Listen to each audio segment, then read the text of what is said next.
Shalom saudara, mari kita tunduk kepala kita berdoa. Bapa kami dalam surga, Bapa yang baik, yang kami kenal dalam nama Tuhan Yesus Kristus. Sungguh kami mengucap syukur Tuhan memberi kesempatan kepada kami untuk hidup satu hari lagi dengan hari ini. Biar hari-hari kami persembahkan kepada Tuhan, karena Engkau telah mengizinkan kami memberi kemurahan-Mu sehingga kami boleh hidup hari demi hari. Karena kami tahu bahwa Tuhan, setiap manusia ada batas waktunya. Ketika Engkau berkehendak, maka semuanya terjadi. Biarlah kami menjadi bijaksana dan arif menggunakannya dan mengisinya dengan kebaikan, dengan kemurahan, pengampunan, perdamaian, dan sebagainya. Supaya tubuh kami juga disegarkan, hati kami disegarkan, bahkan tubuh kami juga dipulihkan, disembuhkan, ekonomi, pekerjaan kami, keluarga kami juga dipulihkan. Di dalam nama Tuhan Yesus, haleluya, amin. Saudara, kalau kita tidak mempunyai satu pengharapan, maka hidup itu akan tidak punya satu tujuan. Kalau kita tidak punya satu tujuan, maka saudara kita tidak punya pengharapan. Jadi pengharapan itu bisa menghasilkan satu tujuan. Dan tujuan itu bisa menghasilkan juga satu harapan. Sebab itu kita harus punya yang namanya tujuan dan harapan harus dijadikan satu paket. Tentunya kalau satu perusahaan atau keluarga, kenapa dia harus menikah? Tujuannya karena ingin menyenangkan pasangannya, ingin bersama sehidup semati. Itu di awal. Mungkin di tengah perjalanan perkelahian, sakit menyakitin, saudara tidak ada memaafkan, tidak ada berdamai, tidak mengampuni, maka terluka hati, sehingga kasih yang semula ada itu mungkin perlahan-lahan hilang, padahal masih ada, saudara. Hanya terbalut oleh luka-luka, sama dengan tubuh masih sehat. Tetapi kalau luka, saudara kena gesek sakit, mungkin agak sedikit demam karena infeksi, tapi tetap tubuh bagus. Sebab itu perlu diperbaiki, disembuhkan, pasti juga akan mencintai kembali. Demikian juga saudara dalam pekerjaan. Kita harus punya tujuan supaya berhasil, makanya saudara itu tujuannya. Terus kalau kita punya tujuan, berarti harus punya pengharapan. Kalau nggak punya pengharapan, kita tidak akan kerja keras.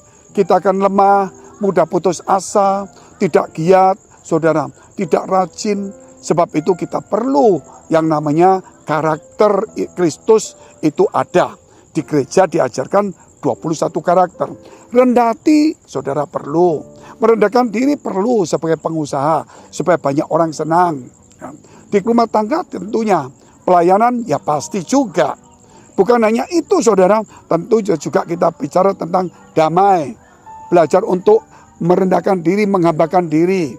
Belajar untuk belas kasihan, murah hati, sabar, ramah, setia, taat, bersyukur, mengasihi, dan sebagainya. Itu perlu. Kalau nggak bersyukur, kalau nggak taat, kalau nggak setia, kalau nggak ramah, kalau nggak sabar, kalau nggak tekun, mana mungkin kita, apalagi kalau nggak jujur, mana mungkin kita bisa diberkati.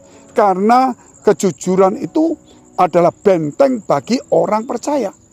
Kejujuran sehingga kita dipercaya Tuhan dan dipercaya yang lain. Tetapi dalam gereja beda saudara. Tujuan itu untuk apa? Bukan memperkaya diri, bukan menyenangkan orang, bukan memperbesar gereja saja. Tetapi tujuan kita yaitu menyenangkan Tuhan.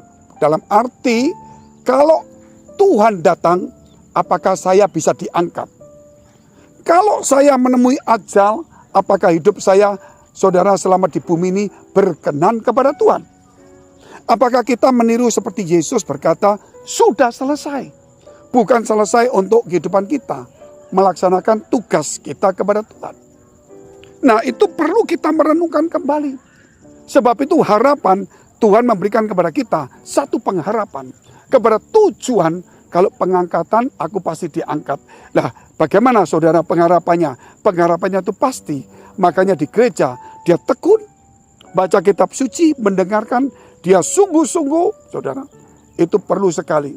Kalau kita tidak ada ketulusan hati, kita tidak sungguh-sungguh, saudara, maka itu bahaya.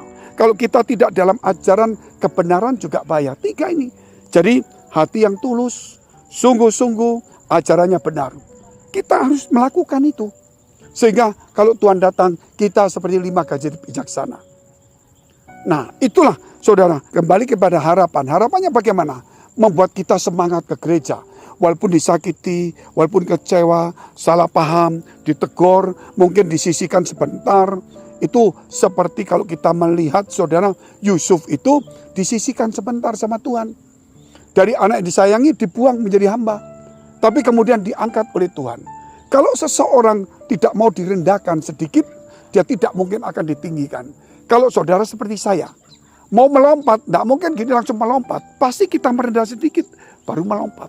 Kalau mau melompat lebih tinggi, merendah lebih tinggi, lebih rendah lagi, melompat lebih tinggi. Jadi seseorang harus mau juga disingkirkan, direndahkan, baik itu salah paham ataupun sengaja. Nah ini saudara tentunya didampingi dengan yang namanya visi. Kalau tidak ada visi, juga tidak mungkin kita punya harapan. Tujuannya jelas. Saudara, harapannya pas. Visinya apa? Nah, visi kita ditentukan Tuhan supaya kita diangkat. Supaya saudara kita ini punya pengharapan karena ada janji Tuhan. Dan kita melakukannya. Tentunya visinya apa? Yaitu visinya mungkin saudara adalah membangun kelompok bersama untuk sama-sama menyenangkan Tuhan. Baik di komsel, di keluarga, di gereja. Kita membangun. Bukan menara Babel. Tapi membangun satu masyarakat. Membangun satu kelompok. Membangun satu jemaat. Yang menyenangkan Tuhan. Yang berkenan di hadapan Tuhan. Nah ini perlu pengajaran pemuritan. Nah ini perlu menjadi teladan. Perlu berkorban. Dan masing-masing berkorban. Supaya saudara berkorban itu harus dipisahkan. Jangan menjadi korban tapi berkorban. Kerap kali banyak orang itu saudara menjadi korban bukan berkorban. Karena punya tujuan yang salah. Kalau visi itu pasti dia harus berkorban. Bukan menjadi korban. Tetapi kalau menjadi korban berarti cita-cita kita ingin berbuat sesuatu menyenangkan orang tiba-tiba tidak terjadi saudara. Nah hal-hal seperti ini di gereja perlu sekali direnungkan. Mari saudara kita merenungkan dengan baik. Dan kita mau berdoa jika saudara punya pergumulan masalah persoalan tantangan. Baik pekerjaan, rumah tangga, kesehatan, karir, studi, perjodohan, keuangan. Dekapkan kedua tanganmu di dadamu. Jikalau kau punya sakit penyakit, tumpangan tangan bagian sakit. Yakinlah nama Yesus, nama di atas segala nama. Kuasanya tetap sama, kasihnya tetap sama. Dulu, sekarang, sampai selama-lamanya tidak berubah. Bahkan Yesus berkata, oleh imanmu menjadi sembuh. Jadi sumber kesembuhan bukan kepada pendeta, bukan kepada orang tertentu. Tetapi kepada imanmu yang ada di dalam dirimu. Koreksi imanmu, maka terjadi sembuh. Mari kita berdoa.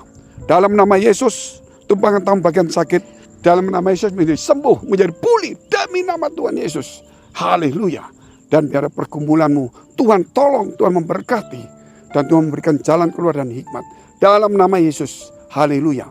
Jika saudara masih membutuhkan pelayanan doa dan konseling, silakan hubungi nomor tertera di bawah ini. Tuhan Yesus memberkati.